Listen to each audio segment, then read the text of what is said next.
প্রধানমন্ত্রী নরেন্দ্র মোদীজি বেরিয়ে গেছেন 5 দেশীয় ট্যুরে। 5 দেশীয় ট্যুরে যে তিনি বেরিয়েছেন, কাজের জন্যে বেরিয়েছেন এবং দেশের স্বার্থে বেরিয়েছেন।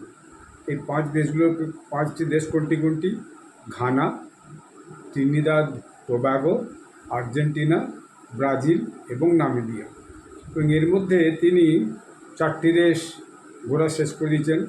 তার যে ট্যুর আইটেনারি ছিল, অর্থাৎ যেভাবে তিনি বিভিন্ন দেশে যাবেন সেইখানে গেছেন। যেমন ঘানাতে 2 দিন ছিলেন, 2 এবং 3 জুলাই, এবং ত্রিনিদাদে টোব্যাগোতে 2 দিন ছিলেন, সেই যে 3 এবং 4 জুলাই। এরপর আর্জেন্টিনাতে 4 এবং 5 জুলাই, এবং ব্রাজিলে 4 দিন, 5, 6, 7, 8। এই তার ট্যুর আইটেনারি ছিল। আজ পর্যন্ত তিনি ব্রাজিলেই আছেন। আজকে রাত্রে তিনি ব্রাজিল থেকে বেরিয়ে যাবেন নামিবিয়া। এখন এই ট্যুরের যে বেসিক কারণ ছিল সেইটা হচ্ছে বিভিন্ন দেশের সঙ্গে যে সব পুরানো সম্পর্কটা ভারতের ছিল, সেই সম্পর্কটাকে ঝালিয়ে নেওয়া। পুরনো সম্পর্ক কেন বলছি? এই কারণে যে কোনো কোনো দেশে ভারত থেকে কোনো রাষ্ট্রীয় স্তরের নেতা, অর্থাৎ প্রধানমন্ত্রী কেউ 26 বছর যাননি। 26 বছর পরে মোদিজি প্রথম গেছেন, কোথাও 30 বছর পরে গেছেন, কোথাও 56 বছর পরে গেছেন। এরকমই ছাড়াও ছিল ব্রাজিলে ব্রিক্স মিটিং, যেখানে বিভিন্ন দেশের রাষ্ট্রনেতারা এসেছিলেন, এবং যারা ব্রিক্সের সদস্য তা বাদ দিয়ে অনেক ইনভাইট মেম্বার এসেছিলেন সেই মিটিংয়ে অ্যাটেন্ড করা। এবং তার এই যে বিভিন্ন দেশগুলো ভিজিট করার উদ্দেশ্য ছিল দুটো। প্রথম হচ্ছে সেখানে সমস্ত দেশেই ভারতীয় কমিউনিটিকে উজ্জীবিত করা, যারা সেখানে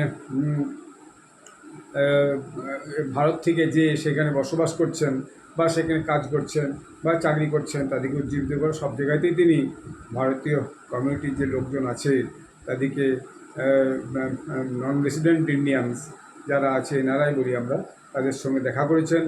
এ বাদ দিয়ে তিনি গ্লোবাল সাউথ যে দেশগুলো তাদেরকে তিনি উৎসাহিত করেছেন। এই যে গ্লোবাল সাউথ, এটা হচ্ছে যে টোটাল পপুলেশনের পৃথিবীতে প্রায় 2/3 পপুলেশন, 3 ভাগের 2 ভাগ পপুলেশন।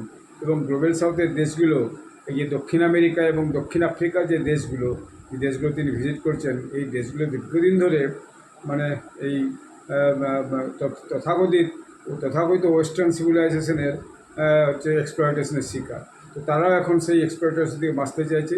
সেই জন্য সবাই মোদিজির সঙ্গে প্রায় সাথ দিয়েছেন, এবং আগামী দিনে এইটা আরও অনেক দূর এগাবে। এবং যাতে এতে সবচেয়ে বেশি ভীত এখন চাইনা এবং আমেরিকা। চাইনা সব জায়গায় ঋণ দেয় কিন্তু দেড়টা ভাষায়। আমেরিকা ভাবছে আগামী দিনে আমার যদি ডলারের দাবদাবা কমে যায় তাহলে খুব মুশকিল হবে।